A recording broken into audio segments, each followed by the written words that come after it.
अस्सलाम वालेकुम नाजरीन, welcome back at the official network of Pakistan lawyers company. नाजरीन, आज का हमारा टॉपिक है सोर्सेज ऑफ लॉ। पहले हमारा जो टॉपिक था वो था what is law, LAW, legislation authorised by wisdom and the imposed by the authorities, and it was also taken from the old और the ancient language of the Latin term. आज का जो कॉन्सेप्ट है वो है सोर्सेज ऑफ लॉ। लॉ के मुतालिक complete video जो है डिस्क्रिप्शन में उसका लिंक दिया गया हुआ है। लॉ के मुतालिक जितने भी क्वेश्चंस हैं, उम्मीद है कि मैंने अपने इस छोटे से 5-10 मिनट के वीडियो में कवर करने की कोशिश की है, लिहाजा उसके ऊपर लाजमी आप जो है फोकस करके उसको सुनिएगा। उसमें उसकी डिस्क्रिप्शन में भी आपको काफ़ी हेल्पिंग मटेरियल मिल जाएगा। आज का सोर्सेज ऑफ लॉ एंड इसको हम स्पेसिफिकेशन इसकी करेंगे। There are two main sources, first primary sources and secondary sources. इसको हम स्पेसिफिकेशन इसकी करेंगे और इसकी प्रेजेंटेशन वीडियो के एंड के ऊपर इंशाल्लाह आपको मिल जाएगी मुकम्मल चार्ट के साथ। अब प्राइमरी सोर्सेज में सबसे पहले कॉन्स्टिट्यूशन रखेंगे। कॉन्स्टिट्यूशन के जो सेलिंग फीचर्स हैं या उसके इंग्रेडिएंट्स हैं, हम उसको बाद में डिफाइन करेंगे। वो हमारा अगला कॉन्सेप्ट है बेसिकली लॉ स्टूडेंट्स के लिए। आज का टॉपिक जो है वो है हमारा सोर्सेज ऑफ लॉ का। अब लॉ मेकिंग प्रोसीजर में कॉन्स्टिट्यूशन अपना एक अहम किरदार अदा करता है। जैसे इस्लामिक रिपब्लिक ऑफ पाकिस्तान का 1973 कॉन्स्टिट्यूशन और उससे पहले 1962 का, या जो पीछे चलते हुए जाएंगे हम वो होंगे। उसके बाद कॉन्स्टिट्यूशन के बाद हमारे पास आगे मामला आ जाता है, वो है लेजिस्लेशन का। लेजिस्लेशन भी दो किस्म की है, जैसे सोर्सेज ऑफ लॉ है प्राइमरी एंड सेकेंडरी। लेजिस्लेशन के भी दो ही रूट्स हैं, primary and secondary. Legislation means that के law making authorities, law making का बेसिक जो इंटरप्रिटेशन, एक ऑपरेशन करने का जो मामला होते हैं ना, वो लेजिस्लेटर ने करने हैं। किसी भी कानून की इंटरप्रिटेशन कर देनी है, उसकी एक्सप्लेनेशन कर देनी है, उसको टर्मिनेट कर देना या उसको इम्पोज करने का ऑर्डर जारी कर देना है, ये रिलेटेड टू लेजिस्लेटिव अथॉरिटी, और उसको उर्दू में मुकदमा कहते हैं कानून साजी। कानून साजी हमेशा किसी भी रियासत में जहाँ पे पार्लिमानी निज़ाम होगा, पार्लियामेंट के थ्रू होगा, supreme court and the higher authorities के थ्रू होगा। ये हमारा सेकंड सोर्स है जो प्राइमरी कैटेगरी में आता है। उसके बाद आ जाता है judicial precedents. Judicial precedents mean के जैसे सुप्रीम कोर्ट का आर्डर आ जाता है तो वो जैसे सिविल प्रोसीजर कोड है हमारे पास, या पाकिस्तान पिनल कोड है, या हमारे पास कोड ऑफ क्रिमिनल प्रोसीजर है। ये मामला जब कंबाइंड होते चले जाते हैं तो इनकी एक्सप्लेनेशन स्टेप बाय स्टेप चलेगी।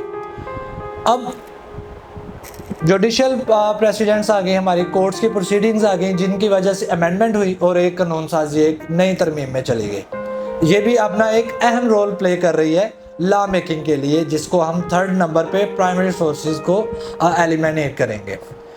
आगे जो बड़ा अहम किरदार अदा करता है वो है administrative law. Administrative law means that के हायर अथॉरिटीज़ लाइक कोई भी एडमिनिस्ट्रेटिव बॉडी है, और मीनिंग देयर बाय हम जैसा कि पाकिस्तान में रेवेन्यू के मामलात को मद्देनज़र रखते हुए डिस्ट्रिक्ट कलेक्टर या जिसको DC या AC को मद्देनज़र हम इनको एम्पावर्ड करेंगे, लेकिन वो भी कॉन्स्टिट्यूशन के अंदर रहते हुए अपनी पावर को ड्राइव करेंगे। वो उसको सुपरसीड नहीं कर सकते, ओवर रूल नहीं कर सकते अपने किसी भी जुरिस्डिक्शन को, किसी भी मामले में अपनी पावर को मज़ीद एक्स्ट्राऑर्डिनरी यूज़ नहीं कर सकते। लेकिन under the provisions of the constitution given, ये 4 नंबर पे इसलिए मैंने इसको रखा है क्योंकि ये भी एक अहम किरदार अदा करता है लॉ मेकिंग के मामलात में। इनकी सजेशंस, इनके एलिमेंट्स, जैसे कि आपने आजकल पाकिस्तान के हालात को मद्देनज़र रखते हुए 16 MPO, 3 MPO के बड़े आपने मामला सुने हैं, तो ये एडमिनिस्ट्रेटिव लॉज है।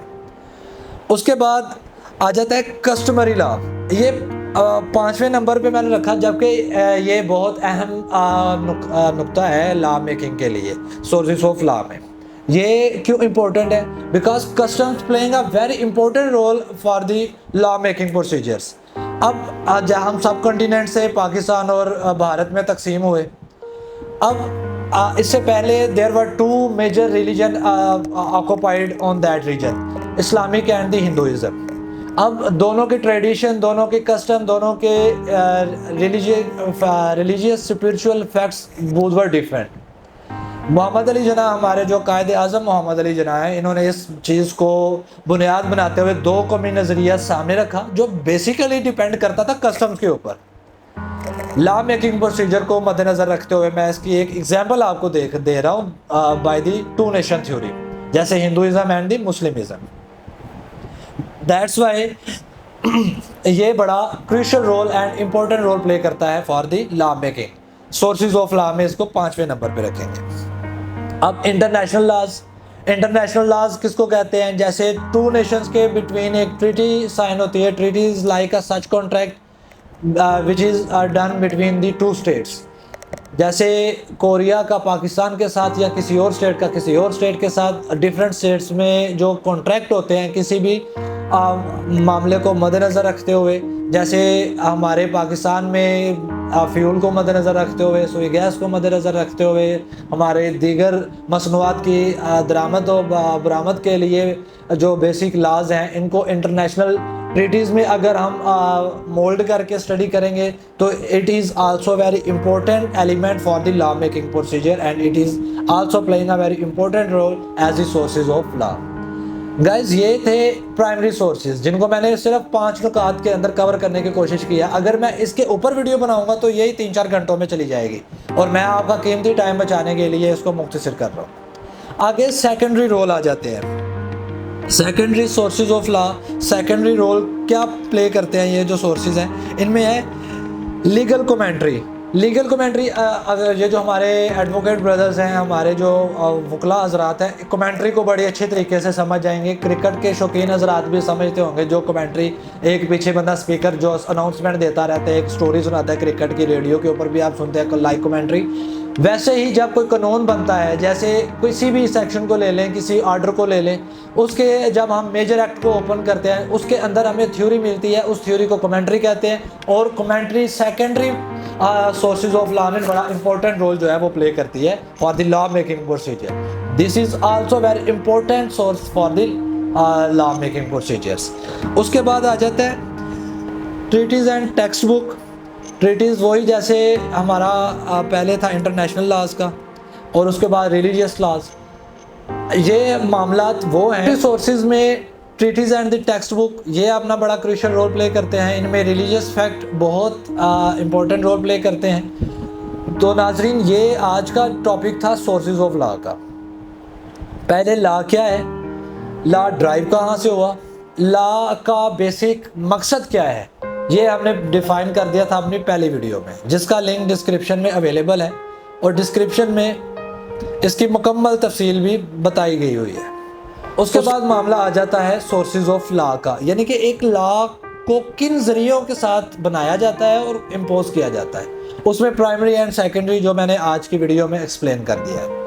और जो हमारा कमिंग लेक्चर है वो होगा डिफरेंट रिलीजन को मद्देनजर रखते हुए, जिसका हमारा जो फर्स्ट टॉपिक है वो है इस्लामिक लॉ, मोहम्मदन लॉ। इसको बनाने के लिए जो मेजर सोर्सेज हैं वो कौन कौन से हैं, हम ये इंशाल्लाह एक्सप्लेन करेंगे अपनी आने वाली वीडियो में। So guys, keep in touch with Pakistan lawyers company and thank you so much for having that best connection with our official channel, and Allah Almighty bless you with longest, healthy and happiest life. So take care guys. Allah Nasir. Pakistan Zindabad. Pakistan Lions Company Paindabad. Allah Hafiz.